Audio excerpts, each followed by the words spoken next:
যোৱা ২৬ জুন তাৰিখে নলবাৰী জিলাত অনুষ্ঠিত হোৱা অসমৰ কেবিনেট সভাৰ সিদ্ধান্ত সদৰি কৰি সংবাদ মাধ্যমৰ জৰিয়তে সন্মানীয় মুখ্যমন্ত্ৰীগৰাকীয়ে প্ৰকাশ কৰিছিল যে ৩৫,০০০ পদ নতুনকৈ সৃষ্টি কৰা হ'ব।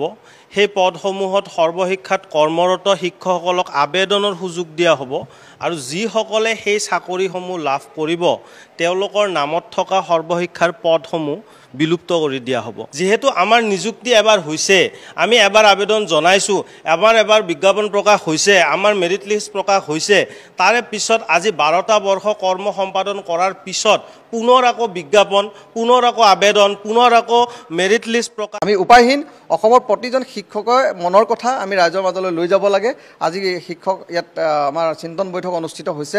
চিন্তন বৈঠকত ইতিমধ্যে অসমৰ বিভিন্ন সংবাদ ক্ষেত্ৰৰ বিশিষ্ট ব্যক্তিসকল আহিছে, বিভিন্ন ছাত্ৰ সংগঠনৰ ব্যক্তিসকল আহিছে, বিভিন্ন জ্যেষ্ঠ ব্যক্তিসকল আহিছে, অভিজ্ঞ ব্যক্তিসকল আহিছে। অকল শিক্ষকক বিশেষ নিযুক্তি পদ্ধতিৰে নিয়মীয়াকৰণ কৰা হ'ব। কিন্তু নিয়মীয়াকৰণ কৰিবলৈ যাওঁতে চৰকাৰখনে নিয়মীয়াকৰণ শব্দটো কৈছে, কিন্তু নতুন নিযুক্তি।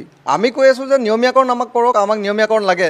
কিন্তু নিয়মীয়াকৰণ কৰিবলৈ যাওঁতে সেই নিৰ্দিষ্ট দিনটোৰ পৰা আমাক লাগে, যি দিনত আমি ২০১৩ চনৰ ১ এপ্ৰিলৰ পৰা যেতিয়াৰ পৰা আমি স্কেল পে পাইছিলোঁ, তেতিয়াৰ পৰা আমাক নিয়মীয়াকৰণ কৰোঁ। আজি চিন্তন বৈঠকতো আমি সেই সিদ্ধান্তই লৈছোঁ। আমি অতি শীঘ্ৰে মুখ্যমন্ত্ৰী মহোদয়ক আহ্বান জনাম স্মাৰকপত্ৰ যোগে, আৰু যদি সেই আহ্বানক সঁহাৰি প্ৰদৰ্শন নকৰে তেনেহ'লে অনাগত দিনত শিক্ষক সমাজে সমাজৰ সৰ্বস্তৰৰ লোকক লগত লৈ এই আন্দোলন যাতে জনমুখী হয় তাৰ বাবে আমি শিক্ষক অভিৱৰ্তন বা গণ অভিৱৰ্তন আয়োজন কৰাৰ দিশত আমি অগ্ৰসৰ হ'ম।